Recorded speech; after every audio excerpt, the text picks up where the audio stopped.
Hello, my name is Paul Bellingary, and I want to start off by thanking you for your time and allowing me to present to you as to why you should entrust me with the Cut the Rope remake. So go ahead and get started here. First off, there's the basic gameplay of cutting the ropes and collecting the stars and feeding Omnom. The ropes are just a simple collection of joints and fixtures that are created with the amount correlating to the length of said rope. As we can see here in this picture, the ropes are kind of just a repetitive texture between two different shades of brown, which is a very simple just sprite assignment. The user would be able to cut the rope with either checking the mouse button click or a finger touch if you're playing on a phone. It would be able to cut the rope with a collision detection if the collision happens between a particular rope and either the mouse or the finger. It would then cut, and the physics engine would be able to update the candy's position automatically using gravity. The stars are just inactive bodies that are checking if a collision happens between the candy and said star. If a collision happens, you collect them, and then using a simple sprite swap, you'd be able to give it that illusion of rotating. And being able to feed Omnom would just be a simple collision detection between Omnom and the candy. We also have some stretched ropes in certain levels. That would just be something that happens naturally if you were to overstretch the bodies that are that create the rope. And then you can use just a simple sprite swap to change it from red and a deeper red if it's stretched along a longer path, so to speak, and then back to gray once it is cut or unstretched. The physics engine would update the candy with the proper amount of force.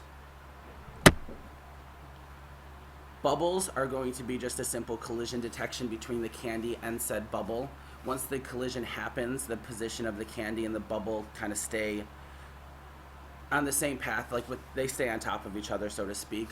Once the collision happens, it also is going to turn off gravity, which is going to naturally update the candy and the bubble. With a simple check of either a mouse click or a finger touch within the bubble's area, you can pop the bubble, release the candy, turn back on gravity, and then the physics engine would update the candy's position. We also have automatic ropes. This is just going to be each automatic rope would check the distance between the candy and the middle hinge of said rope. If that distance is small enough, the rope would the rope would create itself and then attach to the hinge and the candy. In the fabric box, we have the introduction to air cushions. This would be a simple check. If the user touched the air cushion, it would release a small amount of particles that would be set to is sensor. Then if those particles were to come into contact with the candy, a small linear impulse would be added to the velocity of the candy already in the appropriate direction, whichever direction the sensor particles came from. I would say that the best route would to do a sensor particles to not give it almost like a gun effect. If you were to have them not sensor, you would have multiple little collisions happening that would kind of give it a bullet effect rather than an air effect. In the fabric box, we also have spiders.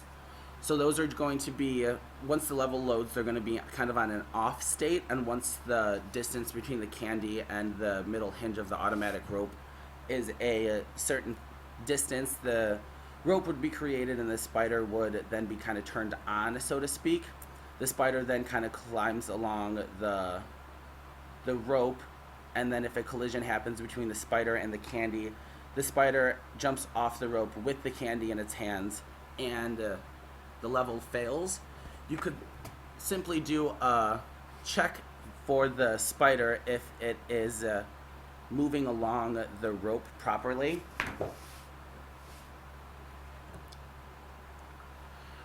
So then we have in the third box, the foil box, we have movable ropes. This is going to be one end of the rope is attached to this knob, if you will, with a simple check that if the user has the mouse click or a finger touch within the knob's area, it can move it either left or right or up and down with limiting the either the X or the Y position, and then that would update the position of the end of the rope as well, giving it the moving ability.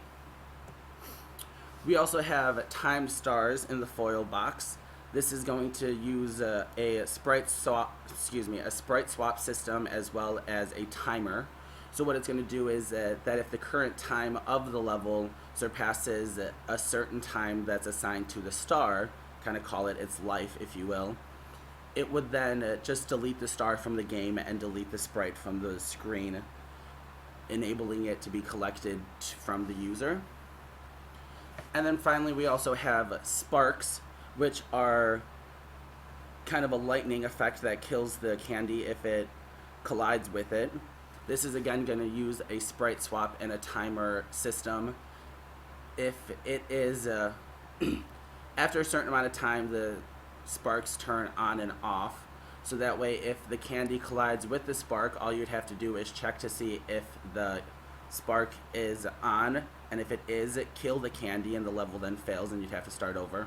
Or if it's off, allow the candy to fall through it with no harm being done and being able to complete the level, in this case with the picture being depicted. That is my presentation. I hope that you look over all the facts and decide on me to help you with this recreation of Cut the Rope. Thank you.